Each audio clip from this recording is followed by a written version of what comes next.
remember it all so vividly, every detail etched into my memory like it was just yesterday. It started on a seemingly ordinary day, just like any other day. I'd woken up early and went about my usual routine of getting dressed and making breakfast. I had no idea what was coming. As I was getting ready to leave for work, I realized I had forgotten my phone. So I went back inside to grab it. That's when I heard the first noise. It sounded like a faint whisper, but I couldn't make out what was being said. I assumed it was just my imagination playing tricks on me and continued on my way. But the whispers continued, getting louder and more persistent as I walked down the street. I felt a growing sense of unease and my pace quickened. Suddenly I felt someone grab me from behind, and before I could even turn around, I was dragged into an alleyway. I screamed and fought, but it was no use. The attacker was too strong, and I was overpowered within seconds. As my vision began to fade, I saw a face, a twisted and contorted visage, grinning down at me.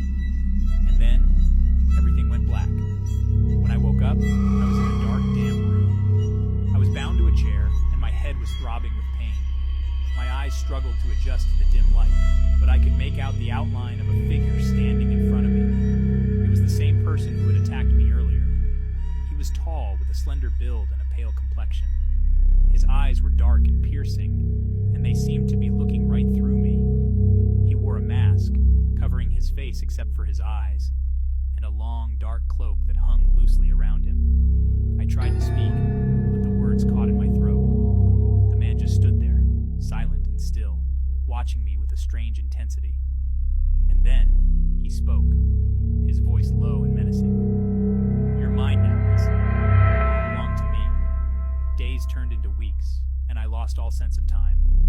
I was trapped in that room, a prisoner to the man who had abducted me. He never told me his name, and I never asked. All I knew was that he was dangerous, and he enjoyed inflicting pain. He would come in every day to taunt me, to hurt me, to make me fear for my life.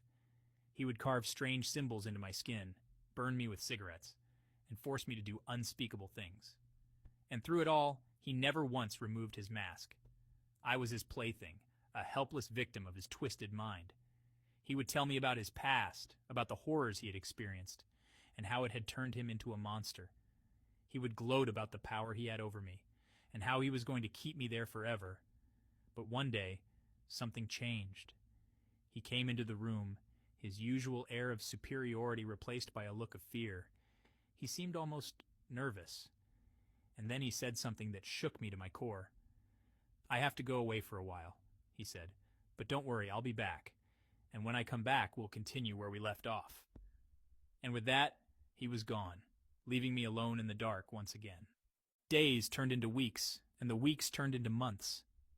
I never gave up hope, though. It had been months since I had last seen her, my little plaything. I had to leave town for a while, take care of some business. But now I was back, and I couldn't wait to see her again. I had missed her, missed the way she screamed and begged for mercy. But I knew I had to be careful. The police were closing in on me, and I had to make sure I didn't leave any trace of my presence. I entered the abandoned building where I had been keeping her captive. It was the perfect place to hide, a place where no one would think to look. I made my way down the stairs and opened the door to her room. She was still there, still bound to the chair where I had left her. She looked different now, thinner, weaker. But she was still beautiful, still mine. I approached her, my heart racing with excitement. I reached out to touch her, to feel her skin against mine. But something was wrong. She didn't flinch, didn't react at all. It was as if she wasn't there. And then I saw it. The lifeless look in her eyes. The marks on her wrists where she had tried to break free. I knew then that she was dead. And the realization hit me like a ton of bricks. I had killed her. It was supposed to be a game, a way to satisfy my darkest desires.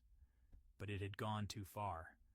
I had become so consumed with my own pleasure that I had forgotten that she was a person, with thoughts and feelings of her own. I felt a sense of guilt, of shame, that I had never felt before. But at the same time, I felt a strange sense of pride. I had taken a life, had proven that I was powerful, unstoppable. And so I decided to keep going, to find new victims, to continue my reign of terror. But this time I would be more careful.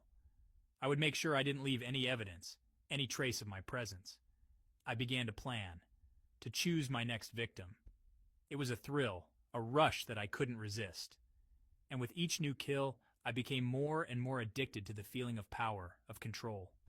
The police were getting closer, but I wasn't worried. I had covered my tracks well, had made sure there was no way they could catch me. But then, I made a mistake. I let my guard down, got careless. And that's when they caught me. They had been tracking me for weeks, watching my every move. They had found the bodies, had traced them back to me. I was arrested, tried, and found guilty of multiple counts of murder. I was sentenced to life in prison, where I sit now, writing this. I don't regret what I did, not really. But I do regret getting caught. I miss the thrill of the hunt, the rush of power that came with each kill. But now, all I have left are my memories, and the knowledge that I will never be able to do it again. Credits written by Cody Nelson Peyote.